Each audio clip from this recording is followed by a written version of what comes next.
Upon completing his portrait of Dr. Gachet, Vincent van Gogh wrote to his sister on June 5, 1890, "This is what I am aiming at.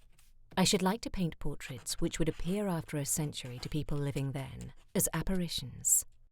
Almost exactly 100 years later, on May 16, 1990, Van Gogh's final portrait was sold at auction for $82.5 million, and, as if foreshadowed by the words of the artist himself, vanished forever from public view.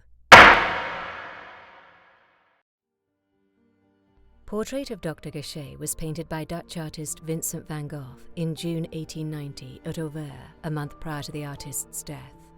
The painting depicts Dr. Paul Gachet, a homeopathic doctor with whom Van Gogh resided following his time in an asylum, seated at a table, leaning his head languidly on his right arm.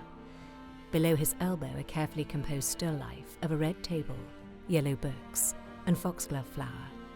It was Van Gogh's last, and many contend, his best portrait. In his letter to Wilhelmina, he continued, "I do not endeavour to achieve this by a photographic resemblance, but by means of our impassioned expressions, that is to say, using our knowledge of and our modern taste for colour as a means at arriving at the expression and the intensification of the character." The painting, which had been acquired by the Stadel in Frankfurt, was labelled by the Nazi Party as degenerate art, then confiscated and sold by Hermann Göring.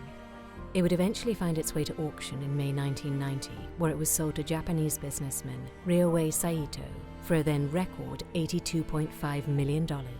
In 1999, 3 years after Saito's death, the Metropolitan Museum of Art, after failing to locate the painting for an exhibition, expressed grave concerns that the painting had been destroyed, referencing Saito's past declaration that he planned to be cremated with the painting.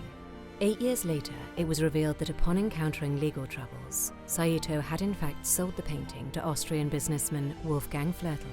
Saito's crime? Attempting to bribe officials into allowing him to build a golf course he intended to name Vincent.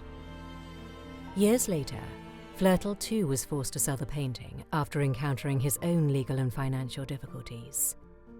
It is here that the trail goes cold, although the latest investigation suggests the painting is owned by an Italian collector residing in Switzerland.